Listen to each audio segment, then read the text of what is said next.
Welcome back to the video on Smith chart. In this video we are going to learn how to transform one impedance into the other impedance, and for that we will take the help of combined chart, that is Z chart, the red one, and the blue chart, that is Y chart. But before we start, we have to set the reference impedance. So already the reference impedance is set to 50 ohm and the default frequency is 500 megahertz. Now in order to learn how to transform one impedance into the other impedance, let us plot the two different impedances. So let us consider that the first impedance is 25 minus 10 ohm and the second impedance as 100 ohm minus 10 ohm. Now this impedance 1 is represented by dp1 point, that is data point 1, and the impedance 2 is represented by dp2, that is data point 2. Our intention is to convert this impedance into this impedance. Now there can be multiple techniques to achieve this task. So we'll learn them one by one. So first, which is the simplest technique, what you can do, that since you are going to transform this impedance into this impedance, so simply you can move from this point to this point along this arc. Now moving from this end to this end along the arc, it means that the reactance is not going to change, but the resistance is going to change. So the resistance at the beginning point is 25 ohm and the resistance at the destination point, that is at impedance 2, is 100 ohm. So it simply means that if you add a resistance of 75 ohm in series with the first impedance, then the impedance transformation can be achieved. So let's see. So here I will click at this series resistance and I will drag the mouse to the second point and I will click at the second point or the second impedance. Now you can see that one resistance of 75 ohm has got added to the first impedance, which is 25 minus j 10 ohm. So you can see that the overall impedance will change to 100 minus j 10 because the series resistance will get added with the real component of the first impedance. Now the impedance transformation is done with the help of a series resistor, but this technique is not a good technique because we know that the real component, that is the resistor, they are lossy in nature. So if we are using such kind of circuitry in application, then it is going to dissipate electrical power. That's why you should not work with the resistor component, but you should work with the reactive components because these are lossless in nature. So for that, now we are going to see the second approach, and that is the appropriate one. This time also we are going to move from first impedance to the second impedance, but we will take the help of circles, not the arcs. So you can see that the first impedance, it lies on this resistance circle and it is part of impedance chart. Now since this is the combined ZY chart, so you can see that the second impedance, while it lies on this red circle, it also lies on this blue circle, that is on the conductance circle. Now this resistance circle from the Z chart and this conductance circle from the Y chart, they are intersecting each other twice. So first intersection here in the upper region and the second intersection in the lower region. So what we can do in order to transform this impedance into this impedance, we can move from this point to the upper intersection point and from there to the destination point, or you can move from the first impedance to the lower intersection point and then to the destination. Both the approaches are going to give you the reactive network which will transform the first impedance into the second impedance. Motion along any of the paths introduces one reactive component, either in series or in shunt, depending on which chart you are referring. So if you are referring impedance chart, then the reactive component will be added in series. If you are referring admittance chart, then the reactive component will be added in shunt. So when you move from this point to the first intersection point in the upper half of the Smith chart, then the reactance, which is capacitive in nature, at this point it changes to a reactance which is inductive in nature. So that can be done by adding one series inductor. So let us click on the series inductor and click this first intersection point. So here you can see that you have added one series inductor to the first impedance and the value of the inductor is 17 nanohenry.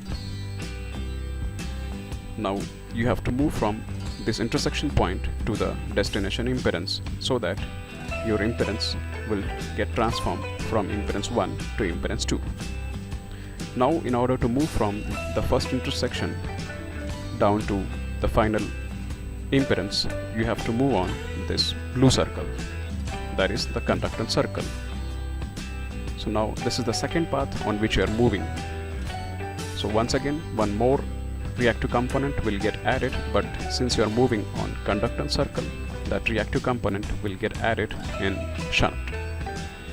Now here you can see that, so if you are standing here, it means that the susceptance is inductive in nature, and when you reach to the destination point, then the susceptance changes into capacitive nature. So this change in the susceptance from inductive to capacitive can be brought if you add a shunt capacitor. So click on this shunt capacitor, and now click the destination point, that is impedance 2.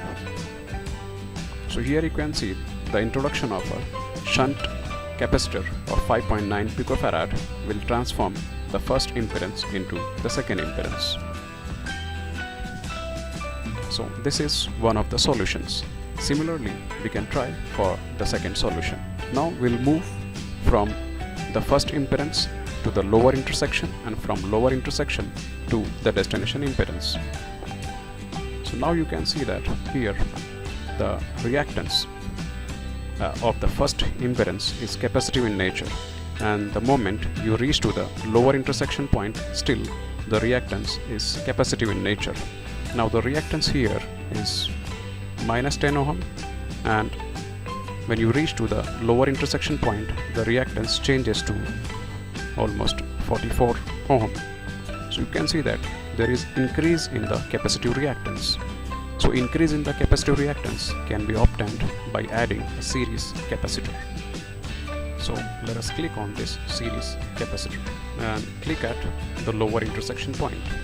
Since you have moved from here to here, one reactive component will get introduced, and that will be in series because you are referring resistance circle. So here you can see that a capacitance of 9.5 picofarad, when it is added to this first load, the impedance now has got changed from this to this. Now our final destination is the second impedance, so we have to move from this point to this point.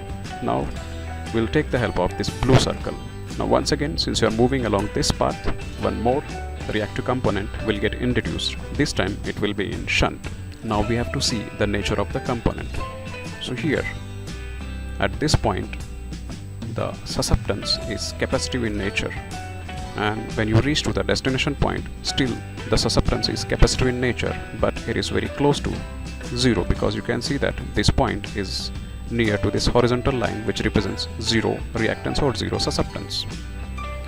So there is drop in the capacitive susceptance. That can be done by adding one shunt inductance, or in other words, you can say that since you are moving towards upper side, so upside region is reserved for the inductive behavior. So in that way also you can remember that which component should get added. Now click on the shunt inductor and click the destination point. So now you can see that the circuit is completed, and the first impedance get transformed into the second impedance, whose value is 100 minus J10 ohm. Now let us consider the second example where we will transform one complex impedance into one real impedance. So let us feed the first impedance 25 minus 10, and the second impedance, which is real in nature, is 50 and 0. Now you can see that the second impedance, it lies at the center of the Smith chart. Our goal is to transform the second impedance into this first impedance. Now you can see that this impedance, it lies at this dark red circle and at the same time at this dark blue circle, whereas the second impedance, it lies at this red circle and close to this blue circle. Transforming one impedance into the other impedance is nothing but moving along the circles and reaching from one impedance to the other impedance. So you can see that this dark blue circle and this red circle, they are intersecting at this point and this point. So in order to transform this impedance into this impedance, you can move from here and then to this intersection point and then finally to the destination impedance, or you can move from the center to the lower intersection point and then to the destination point. So we'll see one of these solutions. So I will choose this lower path. Now the number of reactive components which will transform the second impedance into the first impedance, that depends on the number of paths. Now in order to transform this impedance into this impedance, you have to move along this path. So one reactive component will get introduced in the circuitry, and from here you are moving to the destination impedance. So this is the second path, and this will introduce the second reactive component in the circuitry. Now if I have to move from this point to this point along this blue circle, so it means that I have to introduce one reactive component but in shunt. Now I have to identify what should be the nature of this reactive component, either inductor or capacitor. So you can see that susceptance at this point is 0, but the moment you reach to this intersection point, then the susceptance changes to capacitive in nature. So it means that I should bring one capacitor in shunt. Or in other words, you can assume that since you are moving in the lower region of the Smith chart, which is reserved for capacitive behavior, so one capacitor is required. So click on shunt capacitor. Now click at the intersection point. Now you have to move from this intersection point to the destination impedance. So once again you have to introduce one more reactive component, but this time you are moving along the red circle.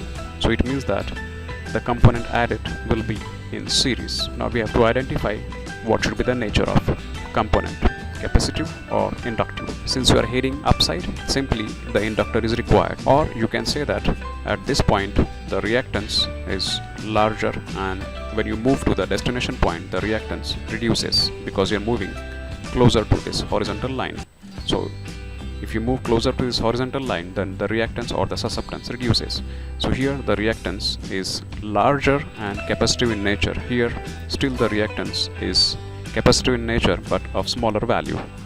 So capacitive reactance can be reduced by introducing a series inductor. So click on the series inductor here. So you can see that one shunt capacitor and one series inductor will transform 50 ohm impedance into the impedance of 25 minus j 10 ohm. So in this video we learn when to introduce series element and when to introduce shunt element, and the nature of series or shunt element. So in the next video we will learn how to calculate the values of these reactive components. Thank you for watching the video.